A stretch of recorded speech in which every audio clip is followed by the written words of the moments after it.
Hey guys, and welcome back to another movie review, and this one shocks me that somehow I made it to 2025 without ever having seen the full thing, despite having absolutely thought I had all these years, but I was thinking of the wrong movie. This movie was in heavy rotation because of my youngest sister, because she was the perfect age demographic for it, but we are talking about 2003's The Cheetah Girls. There are two sequels, and I'm pretty sure, because I knew damn well I've seen at least two of these movies, I am now led to believe that it was 2 and 3 that I have seen, and maybe bits and pieces of the first one, but not the full thing. Because, yeah, I'm sitting here like, I definitely recognize these songs. I've definitely heard them before. So unless they're the same songs in the other two movies, which I don't think they are, I'm like, yeah, no, I've definitely seen parts of this, but I don't remember, like, virtually any of this plot. And oh my god, can we just, like, appreciate how much of a baby Raven Simone was in this? Like, oh my god, I love Raven, but it's so weird, like, being this many years down the line and knowing how she looks now and looking back and being like, oh my god, she's a baby there, even though wasn't she also on, like, The Cosby Show, like, as a much younger kid? Just saying. But anyway, so it's basically one of those, like, made-for-TV Disney Channel movies, I'm pretty sure. Unless I'm wrong, correct me if I'm wrong on that, but I'm pretty sure it was a Disney Channel original that was about this group of girls, this group of friends, who desperately want to be like the next pop star girl group in the world, and they believe they've got the chops for it, all they need is the opportunity. And Raven's more or less deemed herself their leader, unbeknownst to the other three, but, like, she's taking it the most seriously out of all of them, for sure. Manages to finagle a way to get them seen and hopefully go from there. Like, she is, like, the most business-minded about it, and apparently her mom has some kind of history of having lived something similar and is very skeptical and really doesn't even want her doing this, but she's kind of talked into letting her at least try.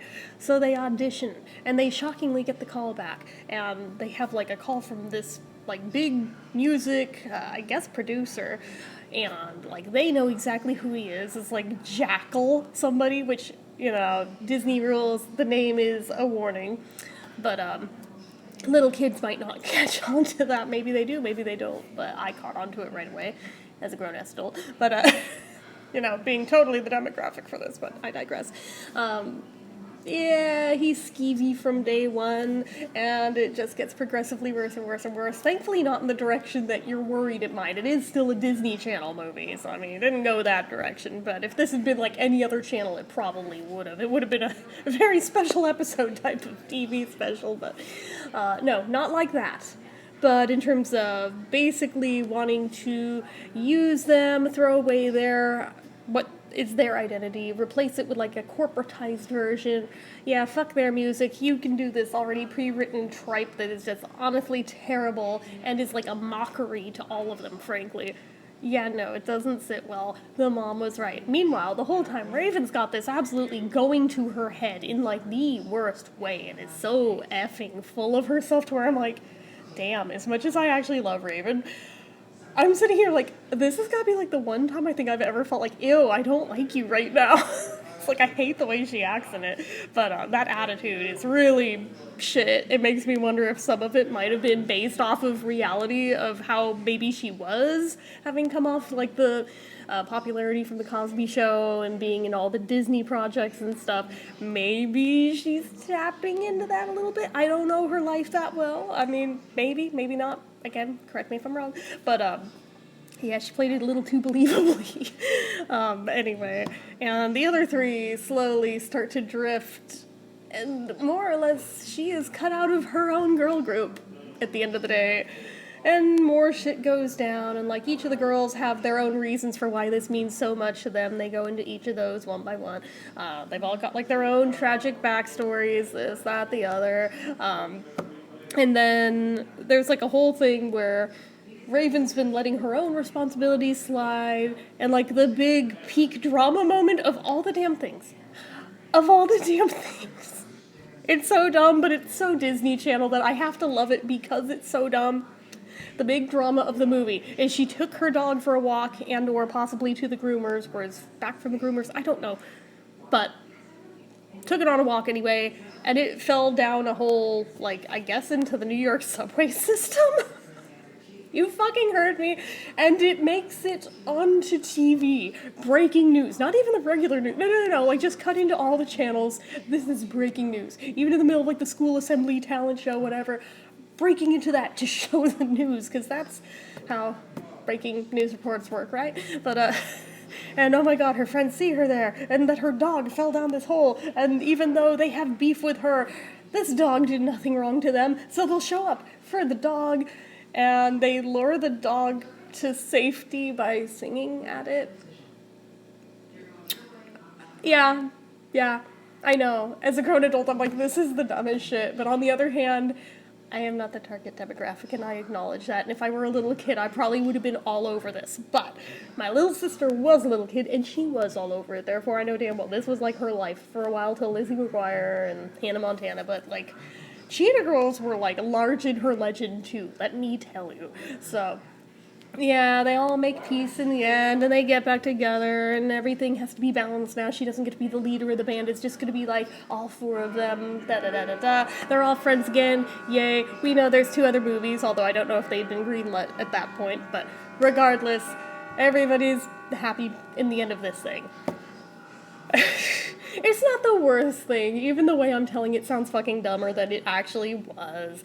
And I mean, the music in it is kind of that very canned pop music that Disney was known for in the early 2000s. Like, there's nothing really that memorable. Well, I mean, I say that as somebody who doesn't have the nostalgia for goggles for it. Maybe people who grew up with it feel otherwise are like, Ms. Girl. Like, no, it is very nostalgic and is very memorable.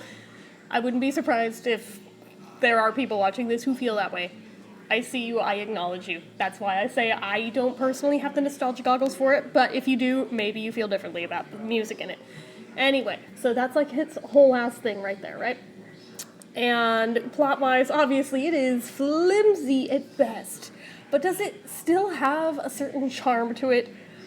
Also, yes, like, I feel like out of the Disney Channel originals, actually this one, it probably is why it got 2 sequels and stood the test of time, and it's still beloved today, because, I mean, it may be cheesy as all hell, it might be kind of lame, but on the other hand, it's still fun. It's like that early 2000s, it's so pure, but also fun and lovable.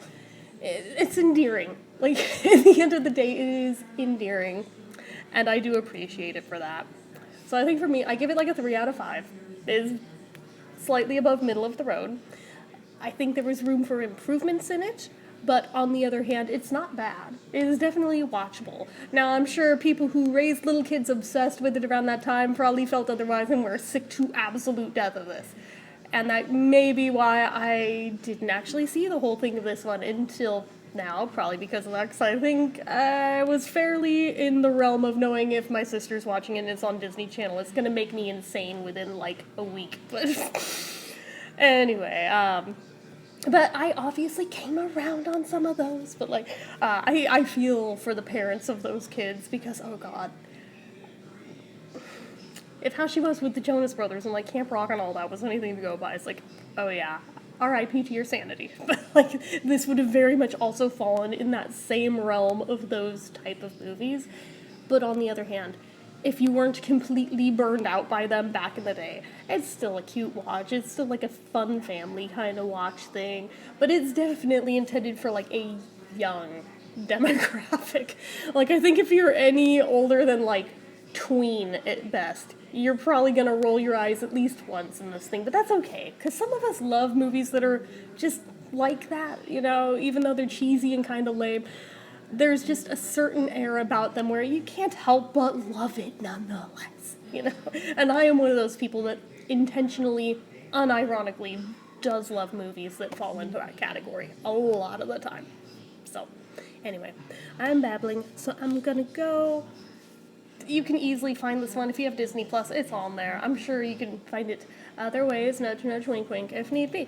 And I'm pretty sure they still show it from time to time on the Disney Channel. So, like, if you still have, like, cable, you could probably just watch it that way, too, whenever the hell they feel like airing it. Plus, there's 2 other movies. So, between the 3, it's easy to track down at least one. But anyway, we'll come back and talk about those other 2 another day.